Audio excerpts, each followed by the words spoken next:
যে হবে যেখান থেকে হবে তাকে উঠিয়ে এনে তার বিচার চট্টগ্রামবাসী করবে। কোনো রেহাই সে পাবে না, আমি বলতে চাচ্ছি।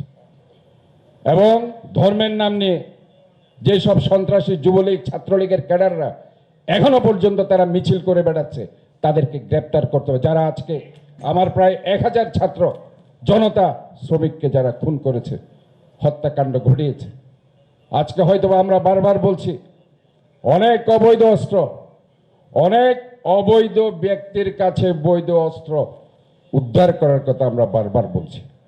এইসব অবৈধ অস্ত্র এবং অবৈধ ব্যক্তির কাছে বৈধ অস্ত্রগুলো অনতিবিলম্বে উদ্ধারের জন্য আমি বলছি।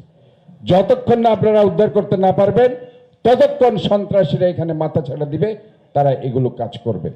আর আমাদের আর কে দাস রূপ সাহেব বলেছেন, ওই ট্রাস্টি বোর্ডের যে 3 জনকে দায়িত্ব দেওয়া হয়েছে, অনতিবিলম্বে তাদেরকে ওই দায়িত্ব থেকে অব্যাহতি দিতে হবে।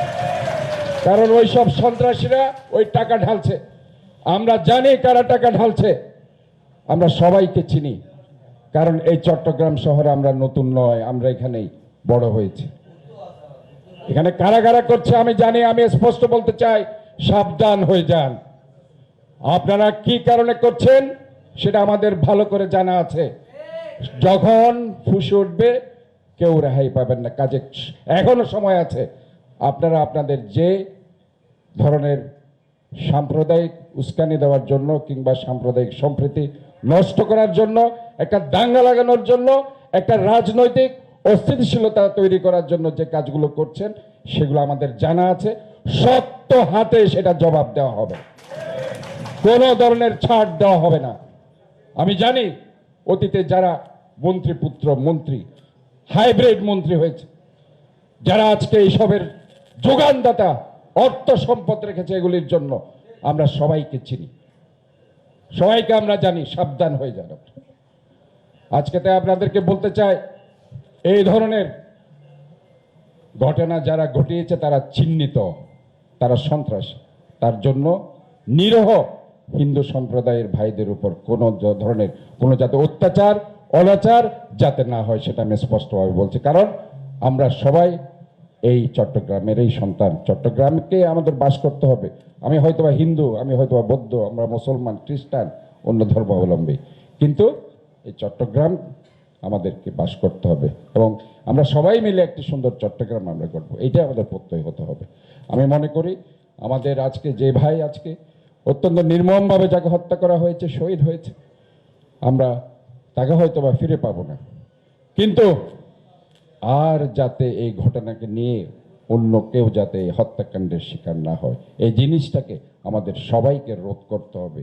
তাই সবাইকে মিলে আমাদের একটা শান্তির শহর, সম্প্রীতির শহর, সৌহার্দ্যের শহর উপহার দিতে হবে। বারবার চট্টগ্রামের মানুষ সেটা দেখিয়েছে, এবারও চট্টগ্রামবাসী সেটা প্রমাণ করবে ইনশাআল্লাহ। আমি অত্যন্ত বিনয়ের সাথে আজকে ধন্যবাদ জানাচ্ছি যারা আজকে কষ্ট করে এ দাওয়াতে যারা শরিক হয়েছে, বিশেষ করে আমাদের সম্মানিত উপদেষ্টা এবং আমাদের সম্মানিত কমিশনার সাহেব, ডিসি মহোদয় এবং ডিসি সাহেব, আমাদের আইনজীবী বৃন্দ, আমাদের বৈষম্য বিরোধী ছাত্র আন্দোলনের সর্বস্তরের নেতৃবৃন্দ, বিভিন্ন রাজনৈতিক দলের নেতৃবৃন্দ, আমাদের জামাতের নামে শাহজাহান ভাই খুব বক্তব্য রেখেছেন, উনি আসলে ব্যস্ততার কারণে লোহাগাড়া চলে গেছেন।